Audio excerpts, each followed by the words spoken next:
Sanibonani guys, igama ngiNqobile Niphethela Mazwibela eNimba ngomhla ka-20 May. Hhayi-ke namhlanje-ke kube uLazarus olethela-ke uZoleka itiye. Kubonakala ukuthi hayi impela ibambene ngehluthi phakathi kwabo beno-Azande. Ushilo-ke uLazarus ukuthi hayi utshintshile loya muntu. Akaseyena lo muntu ekade ndimazi kaloku.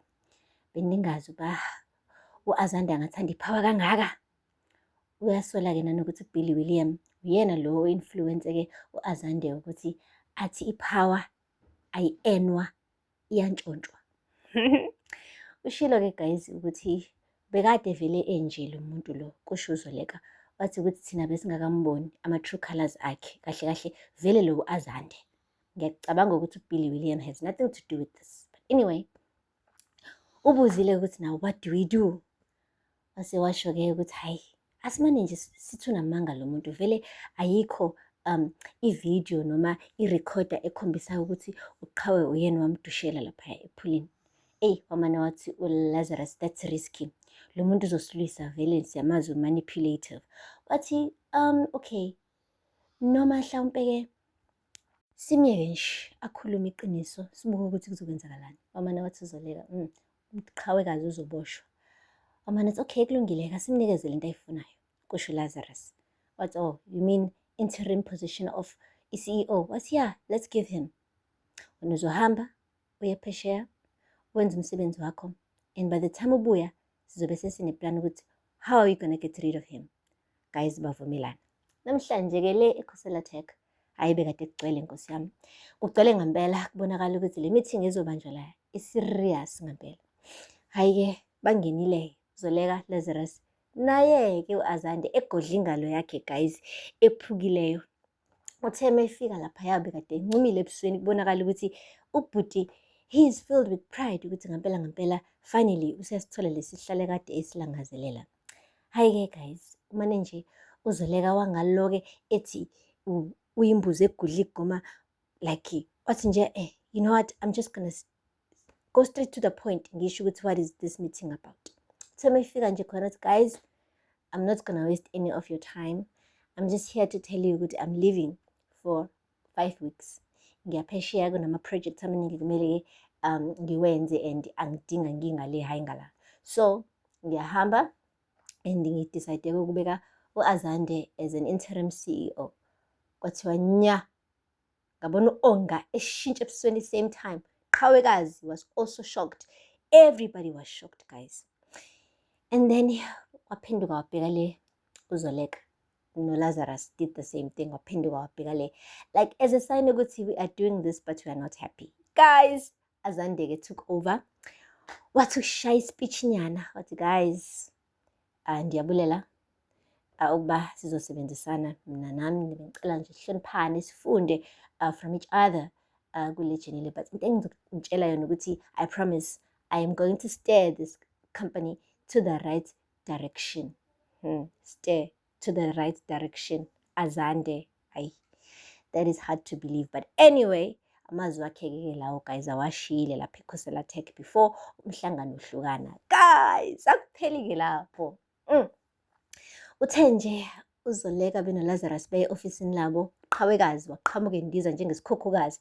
Uthe mefika khona wathi mama, tata, kwenzeka ntoni? Kutheni nibeke u-Azande as i-CEO? Is he blackmailing you? Wamane wathi uZoleka, I don't have time for this qhawekazi. Wangena u-Onga naye wathi no guys, what are you doing? You are putting u-Azande kulesa sihlalo lesiya. Why mekuthi wena uyasteppa down for a few weeks kungabi-ke uLazarus-ke othatha over instead of u-Azande? Wamane wathi uZoleka, Onga, kuzoba nama-drinks later laphaya emzini wami, bendicela ukuba ufike ngoba ngizovalelisa nje, so ngicela ube khona nawe. Guys, what okay. Bonakala ukuthi unyanyile ubhuti ebusweni. Hayi-ke lufikile-ke olungafikanga. Kwafika-ke u-Onga, bonke bebekhona noqhawekazi. Uzovaleliswa-ke uZoleka. Kwalethwa-ke noBoyboy omncane. Ubavumile naye ezovalelisa kunina.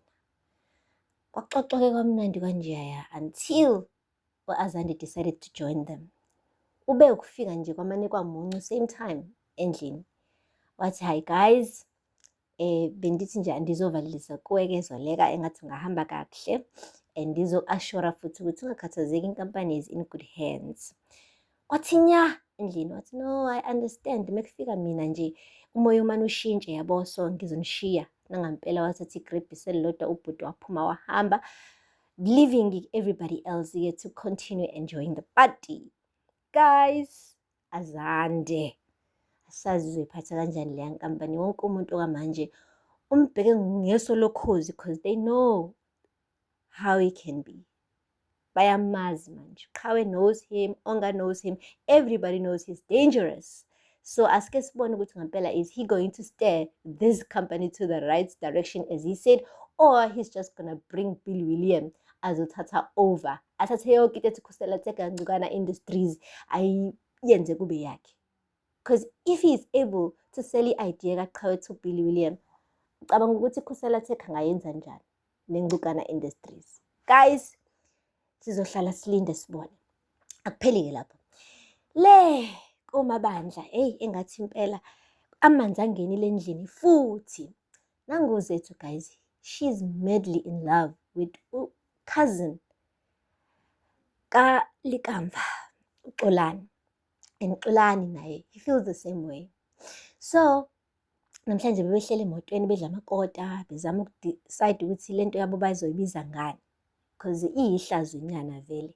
Because uLikamva akasekho emhlabeni, uLikamva bekade kukhazini kaXolani, nawe uyagxuma kuZethu uzothanda uXolani, yet bekade ngamthandisisi nje kahle kahle umamezala wakhe okunguThumeka back then. Now manje-ke sezoba nomamezala omusha-ke kuthi uthandeka omndeni wakaMabandla naye. So nje inqushunqushu guys ngampela kufanele besabe. Uthe kusanjalo-ke kungena ifone call evela esibhedlela. Since-ke wayelimele girl kanye noLikamva, udokotela-ke is concerned uthi akabuye ezowenza ama-check-ups amasha kubonakala ukuthi recovery yakhe injani. Guys, ngicela nizwe kahle lento le. uZethu wayeke car accident noLikamva about 3 months ago. Okay, 3 months ago. Right. So uyafika kudokotela, uyenza ama-check-up, uyasho ukuthi une-zinc deficiency, uyasho ukuthi ngathi ne-diet yakho ayikho right because ngathi ushodelwa nayigazi emzimbeni, like usho nje izinto ezibonakalayo ukuthi ngase zenzekalile because ugele ubekade kwi-car accident.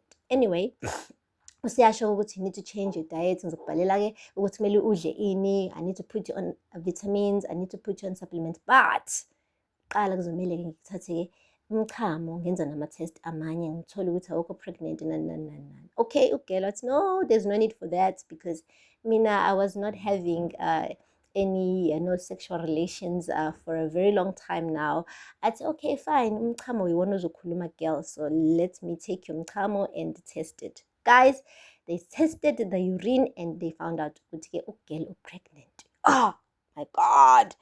So ugele aphike athi there's no way, this must have been a mistake. Athi dokotela okay, let's take ama-blood test-ke to confirm. Kodwa manje the urine says you are pregnant. Gela aqala tatazela. Yet njalo akakazi njena ayabandakanye noXolani. This relationship is still fairly new.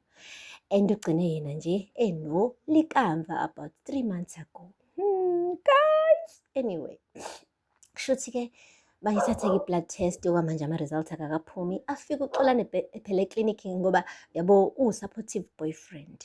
Ambuze how did it go, ugele angachazi lutho, amnikeze ihagi. Kanti udokotela uzothatha ifayili kaZethu ayinikeze uNtsiki. uNtsiki guys, umndeni wakaMabandla uneswa lapha esibhedlela. Ayibo, utheme ifunda guys, ubona igama, hayibo lijwayelekile leli gama leli, uZethu wakaSithole. And mind you, le file uyiphethe nje, nangu uZethu uhagana noXolani lapha uhleli khona esibhedlela. Utheme uthi uyalunguza uNtsiki, hayibo lo muntu pregnant, lo muntu kodwa uhagana nendodana-ke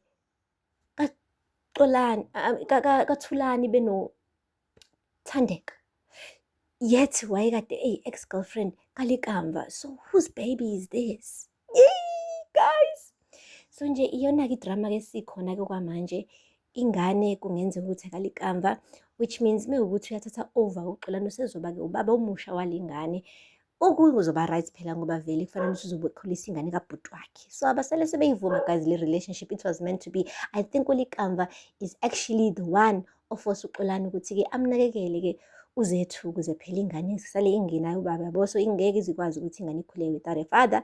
So yeah, Xolani will take that role on behalf of bani, of Likamva. Yo guys, aphela lapho-ke amazwibela namhlanje. Ningakhohlwa ukusubscribe and like and comment. Until next time, bye.